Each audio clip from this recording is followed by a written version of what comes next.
Assalamualaikum warahmatullahi wabarakatuh. Kami dari kelompok 6 ingin mempresentasikan tentang I per O dan set instruksi yang terdiri dari Brilia FB Rahasia, Cikal Alfa TK, Putri Anjani, Resti Karunia Mukti, Julinda Ika Saputri. Unit input atau output.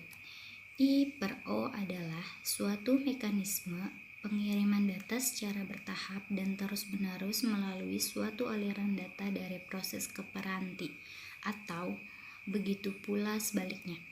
Fungsi I per O pada dasarnya adalah mengimplementasikan algoritma I per O pada level aplikasi.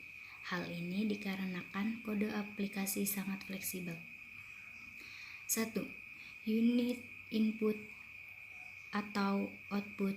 I per O adalah bagian dari sistem mikroprosesor yang digunakan oleh mikroprosesor itu untuk berhubungan dengan dunia luar. Kedua, unit input adalah unit luar yang digunakan untuk memasukkan data dari luar ke dalam mikroprosesor ini. Contohnya, data yang berasal dari keyboard atau mouse. 3. Sementara unit output biasanya digunakan untuk menampilkan data atau dengan kata lain untuk menangkap data yang dikirimkan oleh mikroprosesor. Contohnya, data yang akan ditampilkan pada layar monitor atau printer. Input dan output terbagi menjadi dua bagian, yaitu 1. Mekanisme I per O atau alat input dan output. Perangkat dari input dan output itu sendiri seperti keyboard, paper feeder, tape head, dan sebagainya. 2. Pengontrol I per O. I per O controller atau sistem I per O. Komponen yang mengatur aliran informasi antara perangkat I per O dan komputer. Macam-macam I per O. 1. I per O terprogram. Pada I per O terprogram, data saling dipertukarkan antara CPU dan modul I per O. CPU mengeksekusi program yang memberikan operasi I per O kepada CPU secara langsung, seperti pemindahan data, pengiriman perintah baca maupun tulis, dan monitoring perangkat. Kelemahan teknik ini adalah CPU akan menunggu sampai operasi I per O selesai dilakukan modul I per O, sehingga akan membuang waktu. Apalagi CPU lebih cepat proses operasinya. Dalam teknik I per O terprogram, terdapat dua macam implementasi perintah I per O yang terdapat dalam instruksi I per O, yaitu Memor Mapped I per O dan Isolated I per O. Macam-macam I/O selanjutnya itu yang kedua itu ada I/O interupsi. Masalah yang dijumpai pada I/O terprogram adalah bahwa CPU harus menunggu modul I/O yang diinginkan agar siap baik untuk menerima maupun mengirim data dalam waktu yang relatif lama. Pada saat menunggu, CPU harus berulang-ulang menanyakan status modul I/O. Akibatnya, tingkat kerja keseluruhan sistem mengalami penurunan sistem. Alternatifnya adalah CPU mengeluarkan perintah I/O ke modul kemudian mengerjakan pekerjaan yang lain. Kemudian, modul I/O akan menginstruksi CPU untuk meminta layanan ketika modul telah siap untuk saling bertukar data dengan CPU. Yang ketiga itu ada DMA atau Direct Memory Access. Direct Memory Access itu ada DMA atau Direct Memory Access. Direct Memory Access adalah suatu alat pengendalian khusus disediakan untuk memungkinkan transfer blok data langsung antar perangkat eksternal dan memori utama tanpa intervensi terus-menerus dari proses. Transfer DMA dilakukan oleh sirkuit kontrol yang merupakan bagian dari antarmuka perangkat I/O. Setelah ini, yang sering banyak kita ketahui adalah sebagai controller DMA. Controller DMA melakukan fungsi yang biasanya dilakukan oleh prosesor pada saat mengakses memori utama. Sekalipun controller DMA dapat mentransfer data tanpa intervensi dari prosesor, operasinya tetap berada di bawah kontrol program yang dieksekusi oleh prosesor. Pada saat transfer DMA terjadi, program yang meminta transfer tersebut berhenti bekerja dan prosesor dapat digunakan untuk mengakses program lain. Setelah transfer DMA selesai, prosesor dapat kembali ke program yang meminta transfer tersebut. Sebagai peresponnya, OS menetapkan program yang dipindah ke dalam Runnable sehingga dapat dipilih oleh scheduler untuk melanjutkan eksekusi. Lanjut itu ada modul I/O, merupakan interface bagi CPU dan memori atau interface untuk satu atau lebih perangkat peripheral. Modul I/O memiliki dua buah fungsi utama, yaitu sebagai piranti antarmuka ke CPU dan memori melalui bus sistem. Terus yang kedua, sebagai piranti antarmuka dengan peralatan peripheral lainnya dengan menggunakan link data tertentu. Terus selanjutnya ada fungsi modul I/O.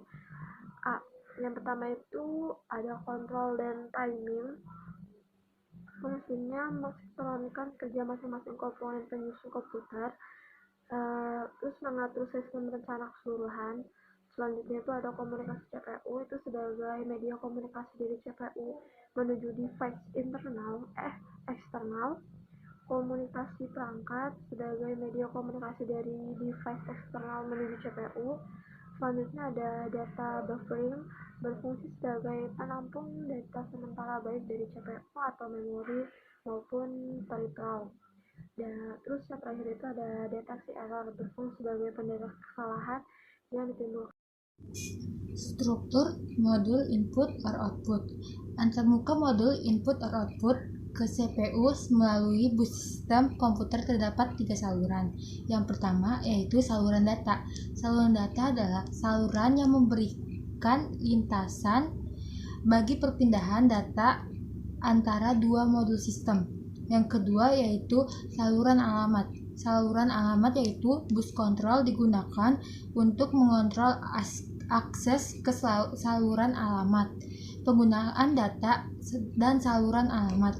Yang ketiga yaitu saluran kontrol. Saluran kontrol adalah digunakan untuk menandakan sumber atau tujuan data pada bus data. Misalnya CPU akan membaca sebuah Word 8.16.32 bit data memori, maka CPU akan menaruh alamat Word yang dimaksud pada saluran alamat. Penting adalah blok logika input or output yang berhubungan dengan semua peralatan antarmuka peripheral. Terdapat fungsi pengaturan dan switching pada blok ini. Arsitektur set instruksi. Dua bagian utama arsitektur komputer, yaitu yang pertama adalah Instruction Set Architecture atau ISA, or arsitektur set instruksi ISA, meliputi spesifikasi yang menentukan bagaimana programmer bahasa mesin akan berinteraksi oleh komputer. ISA menentukan sifat komputasional komputer. ISA terkadang digunakan untuk membedakan kumpulan karakteristik yang disebut di atas dengan mikroarsitektur prosesor. Yang kedua ada Hardware System Architecture atau HSA, or Architecture System Hardware HAS, berkaitan dengan subsistem hardware utama komputer, CPU, sistem memori, dan I/O. HSA mencakup desain logis dan organisasi arus data dari subsistem. Selanjutnya, saya akan menjelaskan tentang jenis-jenis instruksi. Terdapat kumpulan unik set instruksi yang dapat digolongkan dalam beberapa jenis, yaitu yang pertama adalah pengolahan data atau data processing, yaitu merupakan operasi-operasi aritmatika dan logika.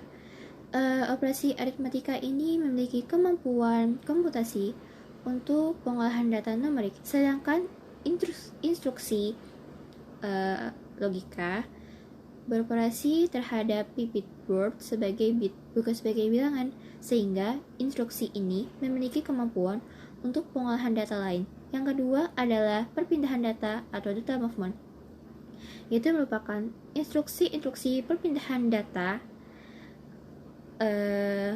antar register maupun model I or O yang dapat diolah oleh CPU, maka diperlukan instruksi-instruksi sebagai petugas pemindahan data. Ketiga adalah penyimpanan data, yaitu merupakan instruksi penyimpanan ke memori. Instruksi penyimpanan ini sangatlah penting dalam operasi komputasi, karena data tersebut akan digunakan untuk operasi berikutnya. Minimal untuk ditampilkan pada layar harus diadakan penyimpanan walaupun sementara. Yang keempat adalah kontrol aliran program, yaitu merupakan instruksi pengontrolan operasi dan pencabangan ke set instruksi lain. Selanjutnya, saya akan membahas karakteristik dan fungsi set instruksi. Ada 2 poin, yaitu yang pertama adalah operasi dari CPU yang ditentukan oleh instruksi-instruksi yang dilaksanakan atau dijalankannya. Instruksi ini sering disebut sebagai instruksi mesin atau instruksi komputer. Yang kedua adalah kumpulan dari instruksi-instruksi yang berbeda yang dapat dijalankan oleh CPU disebut set instruksi. Elemen-elemen dari instruksi mesin atau set instruksi, yang pertama ada operation code atau opcode, yaitu menentukan operasi yang akan dilaksanakan. Yang kedua, source apparent reference, yaitu merupakan input bagi operasi yang akan dilaksanakan. Yang ketiga, result apparent reference, yaitu merupakan hasil dari operasi yang dilaksanakan. Dan yang terakhir, next instruction reference, yaitu memberitahu CPU untuk mengambil instruksi berikutnya setelah instruksi yang dijalankan telah selesai. Source dan result apparent dapat berupa salah satu di antara 3 jenis berikut. Yang pertama, main or virtual memory. Yang kedua, CPU register. Yang ketiga, I/O device. Misal instruksi dengan 2 alamat apparent, yaitu ADDA, A dan B adalah suatu alamat register. Design set instruksi. Desain set instruksi merupakan masalah yang sangat kompleks yang melibatkan banyak aspek. Di antaranya adalah 1. Kelengkapan set instruksi. Yang kedua, ortogonalitas atau sifat independensi instruksi. Yang ketiga, kompatibilitas yang terdiri dari source code compatibility, atau yang kedua, object code compatibility. Selain ketiga aspek tersebut, juga melibatkan hal sebagai berikut. Yang pertama, operation repertoire, yaitu berapa banyak dan operasi apa saja yang disediakan dan berapa sulit operasinya. Yang kedua, data types, yaitu tipe atau jenis data yang dapat diolah berdasarkan instruction format yang terdiri dari panjangnya, banyaknya alamat, dan sebagainya. Dan yang ketiga, register, yaitu banyaknya register yang dapat digunakan. Dan yang terakhir, addressing, yaitu mode pengalamatan untuk apparent. Sekian dari kelompok kami, terima kasih.